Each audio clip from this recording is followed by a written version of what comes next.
Assalamualaikum Bu Ria. Waalaikumsalam Bu Yayu. Bu Ria sedang sibuk tidak? Wah, tidak nih Bu Yayu. Ada apa nih? Ada yang bisa saya bantu? Saya ingin berdiskusi sebentar kalau Bu Ria ada waktu sih Bu. Mungkin dengan pengalaman yang dimiliki oleh Ibu Ria, Ibu dapat memberikan masukan untuk saya Bu.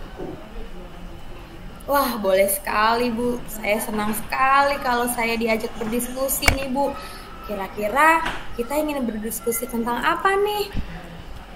Mohon maaf ya Bu, saya jadinya mengganggu waktu Ibu. Dan juga saya merepotkan nih Bu, saya jadi nggak enak Bu. Begini Bu, saya ingin menceritakan masalah yang saya hadapi. Dan yang saya berpikir Bu Ria bisa membantu mencarikan solusi pemecahan untuk saya. Saya benar-benar galau Bu. Wah, jangan galau Bu Yayu. Yuk kita cari yuk jalan keluarnya yuk. Iya Bu. Jadi begini Bu, akhir-akhir ini ada beberapa siswa di kelas saya yang malas mengerjakan tugas Bu. Kan di kelas saya itu ada 36 anak. Jadi dari 36 anak itu terdapat 4 sampai 6, terkadang sampai 7 Bu, yang selalu terlambat mengumpulkan tugas. Padahal saya sudah melakukan refleksi Bu ke anak-anak mengenai materi yang belum dipahami. Namun setelah evaluasi hanya beberapa anak yang aktif mengerjakan, sisanya pasif Bu. Mereka menunggu tugas tersebut dibikin PR. Dan ketika sudah dibikin PR pun 4 sampai anak tersebut pun juga sama, tidak mengerjakan latihan PR tersebut Bu.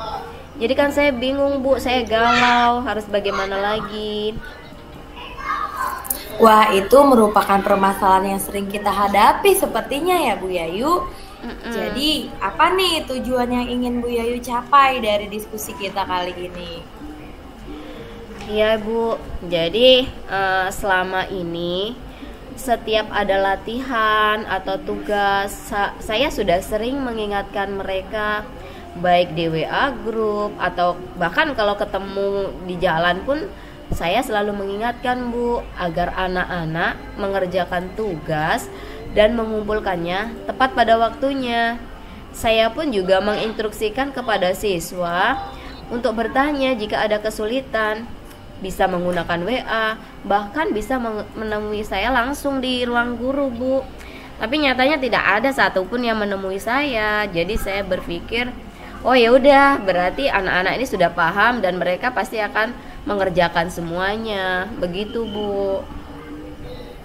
Wah, seperti itu ya. Jadi, menurut Bu Yayu, siswa yang ideal dalam mengikuti pembelajaran PPKN itu yang seperti apa sih Bu Yayu? Begini Bu, pada dasarnya latihan yang saya berikan itu untuk menguji pemahaman mereka dalam konsep yang saya berikan ya Bu ya, karena saya kan pembelajaran PPKN dan biasanya saya menerapkan pembelajarannya itu saya implementasikan dalam kehidupan sehari-hari.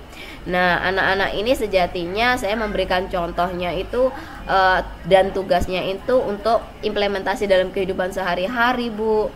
Nah, jadi saya di sini pengen melihat sejauh mana sih siswa sudah memahaminya. Kalau siswa bisa memahaminya, berarti siswa tersebut bisa mencari atau menerapkan contoh dalam kehidupan sehari-hari. Begitu Bu.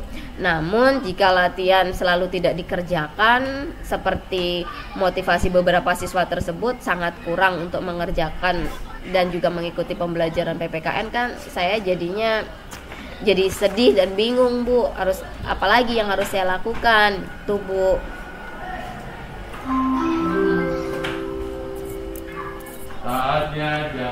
Wah, saya senang nih mendengar diskusi dari Bu Yayu karena ternyata Bu Yayu sangat perhatian ya terhadap proses pembelajaran anak di kelas. Jadi kalau di range nih Bu Yayu antara 1 sampai 10, saat ini berapa Bu Yayu bisa menilai motivasi siswa dalam mengerjakan tugas PPKN yang Bu Yayu berikan? Kalau saya lihat sih motivasi sebagian siswa di kelas tuh mungkin ya sekitar 6 lah Bu.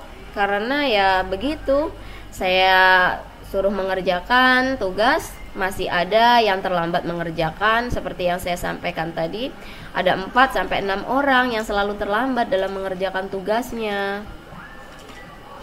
Baik, jadi di angka 6 ya. Iya. Lalu di range berapa Bu Yayu ingin lihat dalam hal motivasi siswa dalam mengerjakan tugas yang Bu Yayu berikan? Saya sih tidak muluk-muluk Bu, yang penting anak bisa menerapkan atau mengimplementasikan apa yang telah saya sampaikan di kelas dalam kehidupan sehari-hari. Jadi ya mungkin idealnya ya saya harapkan di angka 8 deh Bu. Nggak usah tinggi-tinggi ya. Di angka 8 saja. Di angka 8 nih. Jadi kira-kira apa nih yang bisa Bu Yayu lakukan untuk bisa mencapai range angka 8 tersebut Bu Yayu? Ya, saya tidak akan pernah putus semangat sih Bu. Saya tidak akan berhenti untuk membimbing dan selalu memotivasi siswa saya, baik melalui grup WA. Kemudian saya pun juga ingin membentuk dan sudah membentuk sih Bu kelompok atau komunitas belajar kelas yang heterogen untuk menjadi sarana pembelajaran tutor sebaya di luar jam pembelajaran. Karena kalau kita lihat terkadang ada anak-anak yang malu Bu untuk bertanya. Jadi dengan adanya tutor sebaya itu mereka pasti tidak akan malu. Kalaupun nggak bisa, mereka pasti akan bercerita sama temannya. Saya berpikirnya seperti itu Bu, sehingga saya selain memotivasi juga membentuk tutor sebaya tersebut. Wah, betul sekali Bu Yayu. Saya sependapat nih dengan Bu Yayu. Jadi menurut Bu Yayu, siswa itu senang dengan pembelajaran PPKN yang seperti apa sih untuk bisa mereka termotivasi dalam mengerjakan tugas yang diberikan? Ya, jadi seperti yang kita ketahui ya Bu ya, bahwa pelajaran PPKN itu terkenalnya dengan pelajaran yang membosankan, terus kemudian membuat ngantuk, ya kan Bu. Jadi di sini siswa di kelas saya itu sangat senang dengan pembelajaran PPKN yang aktif Bu. Lebih kepada aplikatif dalam kehidupan sehari-hari dan dalam kehidupan nyata, serta pembelajarannya itu mengajak peserta didik aktif dengan games di tengah-tengah pembelajaran Bu. Ya, betul sekali Bu Yayu. Jadi bagaimana Bu Yayu akan melakukan proses pembelajaran tersebut di kelas? Ya, saya akan mencoba mengembangkan model pembelajaran yang saya lakukan itu dengan memfokuskan pada kebutuhan peserta didik Bu, dengan menerapkan contextual learning, terus kemudian menggunakan games di pembelajaran dan membuat latihan atau tugas yang open ended dengan membebaskan siswa mengumpulkan tugas dengan cara yang diinginkan Bu.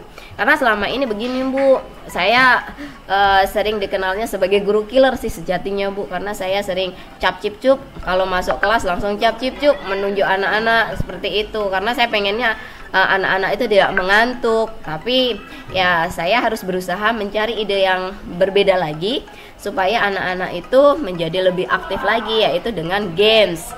Nah, gamesnya pun juga harus games yang menarik Bu. Soalnya kalau saya menggunakan games yang kemarin, anak-anak malah jadi bukannya tambah, sejatinya semangat Bu, mereka tidak ngantuk, tapi tidak mengantuknya itu karena rasa takut kepada saya, begitu Bu. Karena rasa takut ya, karena Bu Yayu ini guru killer ya. Kurang lebihnya begitu Bu. Jadi yang mana nih yang mungkin paling cepat Bu Yayu lakukan dengan siswa nih?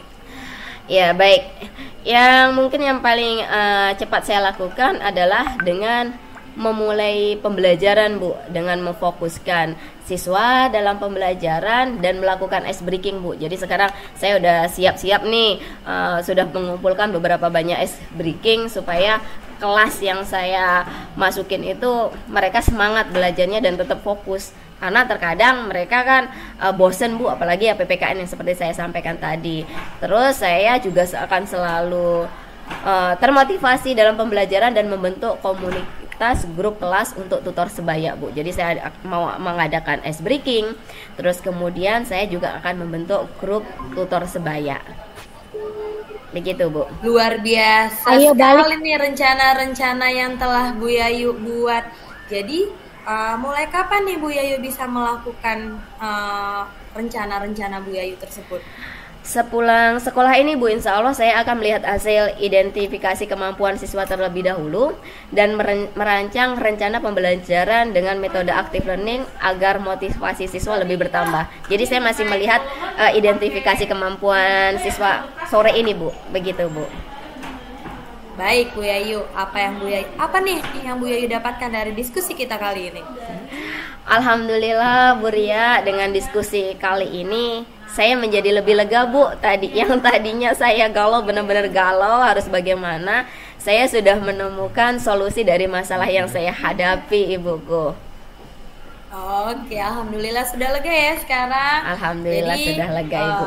Kalau begitu Bu Yayu, kita ketemu ya minggu depan. Saya mau dengar lagi nih cerita dari Bu Yayu mengenai kemajuan siswanya nih.